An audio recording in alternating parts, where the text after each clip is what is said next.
കൊച്ചേട്ടന്റെ കത്ത്. പൂങ്കുയിലേക്കും കാടു കുരയ്ക്കുന്നതേ. പ്രിയ കൂട്ടുകാരെ, ഒരു ഒഴിഞ്ഞ തെരുവോരം യൂണിഫോം ഇട്ട 5-6 പെൺകുട്ടികളും ആൺകുട്ടികളും. ആൺകുട്ടികളുടെ ഒപ്പം പെൺകുട്ടികളും സിഗരറ്റ് വലിക്കുന്നു. ചിലർ മദ്യം കഴിക്കുന്നു. മയക്കുമരുന്നിന്റെ പൈശാചിക ലഹരിയിൽ ചിലർ കുഴഞ്ഞു നിലത്ത് വീഴുന്നു. ചിലർ ആൺകുട്ടികളുടെ തോളിൽ ചാരി വീണ് നിൽക്കുന്നു. ചിലർ മണ്ണിലൂടെ ഇഴയുന്നു. ചിലർ സമീപത്തുള്ള പാടത്തിലേക്ക് ഇറങ്ങി അവിടെയും ഇവിടെയും വീട് കിടക്കുന്നു. അവരുടെ കഴുത്തിലെ ഐഡന്റിറ്റി കാർഡ് ആടി ഉയരുന്നു. ഐഡന്റിറ്റി കാർഡിൽ അവരുടെ പേരിനൊപ്പം അവരുടെ അച്ഛന്റെ പേരും നിലത്ത് വീണ് വിരൂപമാകുന്നു.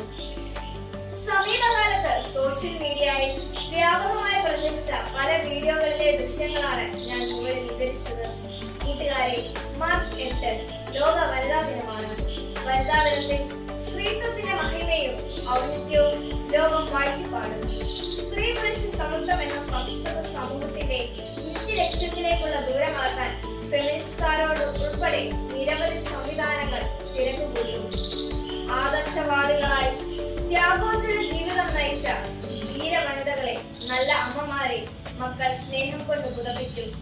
ജനകോടികൾക്ക് അക്ഷരം അറിവും പകർന്ന് ജീവിതത്തിന് ജ്ഞാന വിളക്കുകളായി തെളിഞ്ഞു നിൽക്കുന്ന ആയിരക്കണക്കിന് ടീച്ചർമാരെ എണ്ണമറ്റ ശിഷ്യ സമൂഹം ഗുരുത്വത്തിന്റെ മാതൃഭാവം നുണഞ്ഞുകൊണ്ട് അനുസ്മരിക്കും.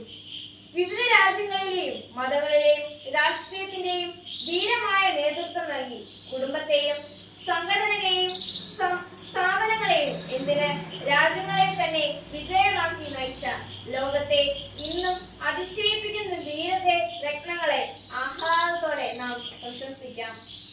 സ്ത്രീ അമ്മയാണ്, ദേവിയാണ്, പത്നിയാണ്, പെങ്ങളാണ്, മകളാണ് എന്നെല്ലാം, സ്നേഹമാണ്, ത്യാഗമാണ്, സേവനമാണ്, സഹനമാണ് എന്നെല്ലാം നാട് മുഴുവൻ നാൽക്കവലകളിൽ നിരവധി പേർ പ്രസംഗിക്കും. ഇതെല്ലാം ചെയ്യേണ്ടതാണ്. നമ്മുടെ അമ്മയും സഹോദരങ്ങളും ഉൾപ്പെടെയുള്ള എല്ലാ സ്ത്രീകളും ആദരിക്കപ്പെടണം.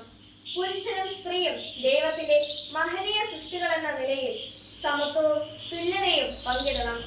ഈ ലക്ഷ്യങ്ങളുടെ ആദർശങ്ങൾ ആദരിക്കപ്പെടുമ്പോഴും തുടക്കത്തിൽ ജൻസി തലമുറയിൽ നിന്ന് മുഴങ്ങുന്ന അപായമണി മുഴക്കങ്ങൾ ആർക്കു വേണ്ടിയാണെന്ന് നാം ഉള്ളു തുറന്ന് വിചിന്തനം ചെയ്യണം.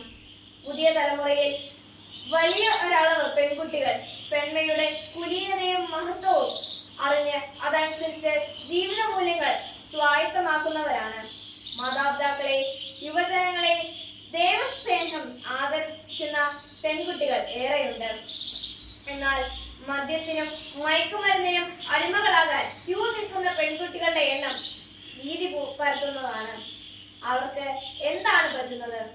പുരുഷന്മാരുടെ വസ്ത്രം ധരിച്ചോ, പുകയിലെയും മദ്യപാനവും തുടങ്ങിയാലോ പുരുഷനാകാനോ സ്ത്രീ പുരുഷത്വം നേടാനോ കഴിയില്ല എന്നവർക്ക് അറിയാവുന്നതാണ്. കൂട്ടുകാരെ, ദൈവം ഭൂമിന് നൽകിയ ഏറ്റവും വലിയ സമ്മാനമാണ് സ്ത്രീത്വം. സ്ത്രീത്വത്തിന്റെ മാതൃത്വം ഉണ്ട്. അതിന്റെ വാത്സല്യവും ലാളനയും കരുതലും കാരുണ്യവും ഉണ്ട്. സ്ത്രീ തന്റെ നിലയും വിലയും മറന്ന് പുരുഷന്മാരുടെ ദുശ്ശീലങ്ങളുടെ അടിമകളായാൽ, പെൺകുട്ടി പുകയിലെയും മദ്യപാനവും തുടങ്ങിയാൽ, അപരിചിതരുടെ പീഡന ശൃംഖലയിൽ കുരുങ്ങി വീണാൽ സമത്വമോ സ്വാതന്ത്ര്യമോ ലഭിക്കുകയില്ല എന്ന് മാത്രമല്ല, എന്നെന്നും അപമാനമാണ്, അപമാനിതയാകുമെന്നും ചെയ്യും. അതിനാൽ പ്രിയ പൂങ്കുയിലുകളെ, സൃഷ്ടാവായ ദൈവത്തിന് നിങ്ങൾക്ക് നൽകിയ സ്ത്രൈണീയതയുടെ മാതൃത്വത്തിന്റെ മാനവികതയുടെയും എല്ലാ നന്മകൾക്കും ഈണമിടുകയും ജീവിതം കൊണ്ട് ആലപിക്കുകയും ചെയ്യാം. അങ്ങനെ സൃഷ്ടാവിന്റെ നിയോഗം നിറവേറ്റാം. കാരണം സ്ത്രീ പുരുഷത്വത്തിന്റെ പ്രപഞ്ചത്തിന്റെ നിലനിൽപ്പ് ദൈവം പ്രകടമാക്കിയിരിക്കുന്നത് സ്ത്രീകളിലൂടെയാണ്. ആ വാഴ്വ് വാഴ്ത്തപ്പെടട്ടെ. സുസ്നേഹം, സ്വന്തം കൊച്ചേട്ടൻ.